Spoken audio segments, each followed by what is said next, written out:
ہمیں جو تصور دیا گیا ہے وہ تصور دنیا اور آخرت دونوں کی بلائی کا تصور ہے۔ ہم نے اس دنیا کو بھی ٹھیک رکھنا ہے، دنیا کی بھی بہتری ہے، اللہ تبارک و تعالیٰ سے اس دنیا کی بہتری کو بھی طلب کریں اور کوشش بھی کریں اس دنیا کو بہتر کرنے کی، اور اس طرح کریں کہ اس دنیا کی بہتری کے ساتھ ہماری آخرت بھی بہتر ہو جائے۔ اور یہی وہ اسلام کا نظام ہے، اور جو ہمیں دین اسلام کا دائمی نظام دیا گیا، جو ہمہ گیر نظام دیا گیا، وہ یہی نظام ہے جو دنیا اور آخرت دونوں کی خیر ہمیں عطا کرتا ہے۔ بسم اللہ الرحمن الرحیم۔ سورہ ہود کی 15 نمبر آیہ مبارکہ سے پڑھیں گے، اور 12واں پارہ ہے، اور سورہ ہود کا ہم دوسرا رکوع پڑھ رہے ہیں۔ اعوذ باللہ من الشیطان الرجیم، بسم اللہ الرحمن الرحیم۔ من کان یرید الحیاۃ الدنیا وزینتها نوفی الیہم اعمالہم فیہا وہم فیہا لا یبخسون۔ اسلام نے ہمیں جو زندگی کا تصور دیا ہے وہ دائمی کامیابی کا تصور ہے، اور دنیا و آخرت دونوں کا۔ ہمیں جو دعا سکھائی گئی وہ ربنا آتنا فی الدنیا حسنہ وفی الآخرۃ حسنہ، یعنی یہ دنیا بھی ہماری خیر کے ساتھ گزرے اور آخرت بھی خیر کے ساتھ ہو، یعنی دونوں جہانوں کا معاملہ درست ہو۔ لیکن وہ لوگ جنہوں نے اسی زندگی کو اپنا مقصد بنا لیا، اور ان کا مقصد حیات اسی زندگی کا خوشحال ہونا اور اسی میں سہولتیں حاصل کرنا، اور آخرت کو بھول گئے، آخرت کا انکار کر دیا، فرمایا وہ خسارے میں رہے، اور انہوں نے اصل میں گھاٹے کا سودا کیا۔ وہ جو چاہتے ہیں کہ اس دنیا میں جو کچھ بھی ہے دنیا میں مل جائے، تو فرمایا دنیا میں تو اللہ دے دے گا، لیکن آخرت میں پھر ان کا کوئی حصہ نہیں ہوگا، وہاں پھر جو دائمی زندگی ہے اس کے لیے پھر ان کے پاس کچھ بچا ہوا نہیں ہوگا۔ من کان یرید الحیات الدنیا، اور جو شخص ارادہ رکھتا ہو دنیاوی زندگی کا، وزینتہا، اور اس کی ہی زیب و زینت کا، اسی کو اچھا بنانے کا، اسی کو خوشحال بنانے کا، نوفی الیہم اعمالہم، تو ہم ان کے اعمال کا پورا پورا بدلہ دے دیں گے، فیہا، اسی میں، دنیا میں۔ جو وہ کام کرے گا، اچھے کام کرے گا، تو اس دنیا کے اندر اس کو شہرت بھی مل جائے گی، دولت بھی مل جائے گی، صحت، تمام معاملات اس کے ٹھیک ہو جائیں گے، لیکن وہم فیہا لا یبخسون، اور اس میں کوئی کمی نہیں رکھی جائے گی، دنیا کے اندر سب کچھ فراوانی کے ساتھ اس کو مل جائے گا۔ اولئک الذین لیس لہم فی الآخرۃ الا النار، لیکن یہی وہ لوگ ہیں کہ نہیں ہوگا ان کے لیے آخرت میں سوائے آگ کے کچھ اور، یعنی دنیا کی زندگی میں تو سب کچھ مل گیا، لیکن آخرت میں سوائے آگ کے، جہنم کے، اور کچھ نہیں ملے گا ان کو، سب کچھ یہاں پر ان کو مل گیا۔ وحبط ما صنعوا فیہا، اور وہ سب کا سب اکارت ہو جائے گا جو انہوں نے اس دنیا میں کیا، کیونکہ اس دنیا میں ہی ان کو چاہیے تھا، وہ مل گیا۔ آخرت کو تو وہ مانتے ہی نہیں، آخرت کا ان کا یقین ہی نہیں، عقیدہ ہی نہیں، اور انہوں نے کہا جی دنیا میں ہمیں جو کچھ ہے اسی دنیا میں دے دیں، وہ دے دیا۔ وباطل ما كانوا يعملون، اور جو وہ عمل کرتے رہے وہ سب کا سب باطل ہو جائے گا، وہ سب کا سب بیکار ہو جائے گا، آخرت میں ان کو کچھ اس کا فائدہ نہیں ہو سکے گا۔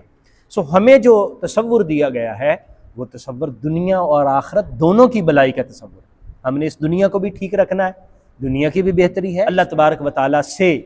اس دنیا کی بہتری کو بھی طلب کریں اور کوشش بھی کریں اس دنیا کو بہتر کرنے کی، اور اس طرح کریں کہ اس دنیا کی بہتری کے ساتھ ہماری آخرت بھی بہتر ہو جائے۔ اور یہی وہ اسلام کا نظام ہے، اور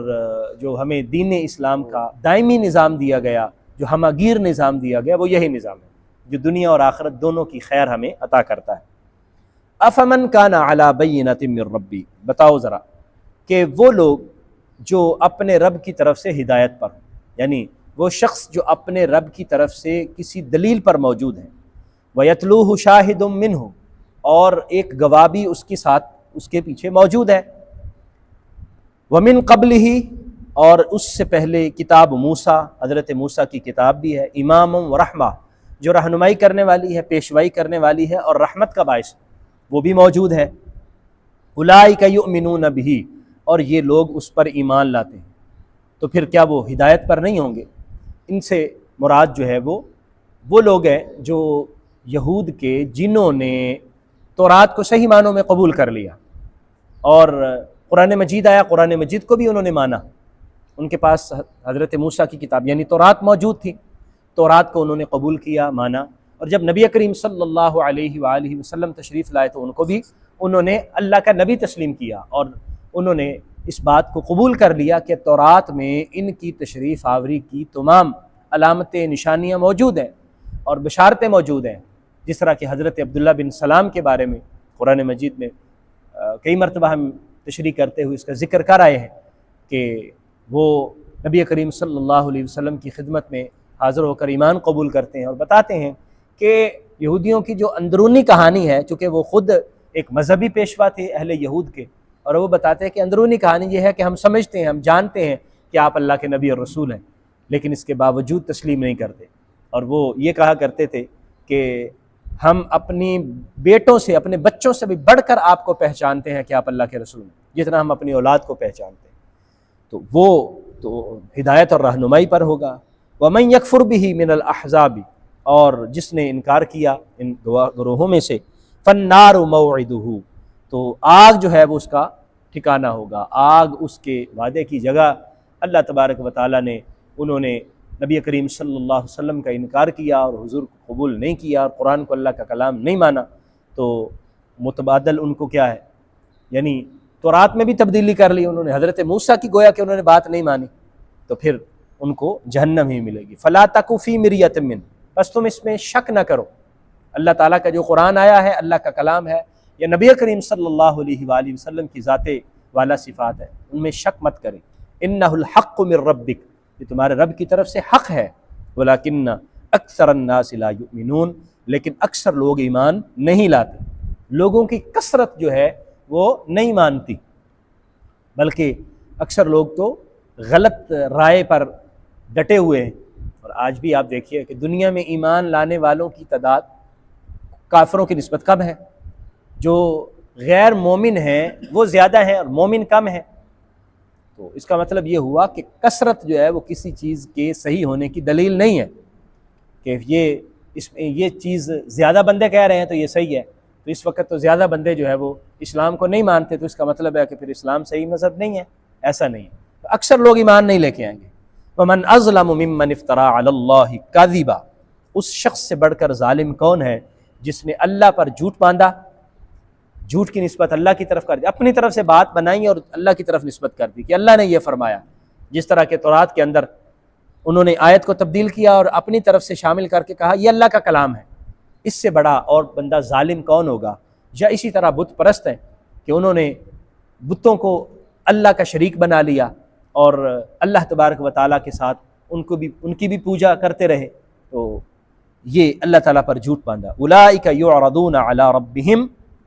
یہی وہ لوگ ہیں کہ ان کو اپنے رب کی بارگاہ میں پیش کیا جائے گا۔ وَيَقُولُ الْأَشْهَادُ، اور جو گواہ ہیں وہ کہیں گے هَؤُلَاءِ الَّذِينَ كَذَبُوا عَلَى رَبِّهِمْ، یہی وہ لوگ ہیں جنہوں نے اپنے رب پر جھوٹ باندھا۔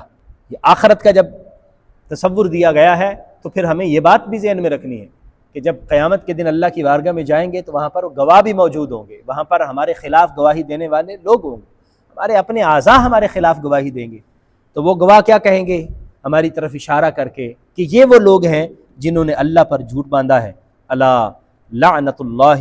علی الظالمین، خبردار لعنت ہے اللہ کی ان لوگوں پر جنہوں نے ظلم کیا، یعنی ظالموں پر اللہ تبارک و تعالیٰ کی لعنت ہے، اور اللہ تبارک و تعالیٰ نے ان کو اپنی رحمت سے دور کر دیا۔ لعنت کا مطلب کیا ہے؟ اپنی رحمت سے دور کر دینا۔ تو اپنی رحمت سے دور کون لوگ ہوئے؟ جنہوں نے اللہ پر جھوٹ باندھا،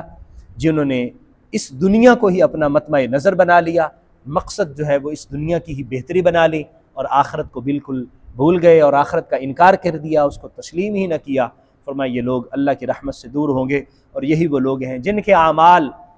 ضائع ہو جائیں گے، جو کچھ کریں گے اس دنیا میں بس ان کو مل جائے گا اور آخرت میں ان کا کوئی حصہ نہیں ہوگا۔ اللہ تبارک و تعالی ہمیں سمجھنے کی اور اپنی دنیا و آخرت کو بہتر بنانے کی توفیق عطا فرمائے، اور اللہ تعالی ہمارے دنیا اور آخرت کے معاملات کو خیر کے ساتھ ہمیں چلانے کی توفیق عطا فرمائے۔ آمین۔ وآخر دعوایا ان الحمد للہ رب العالمین۔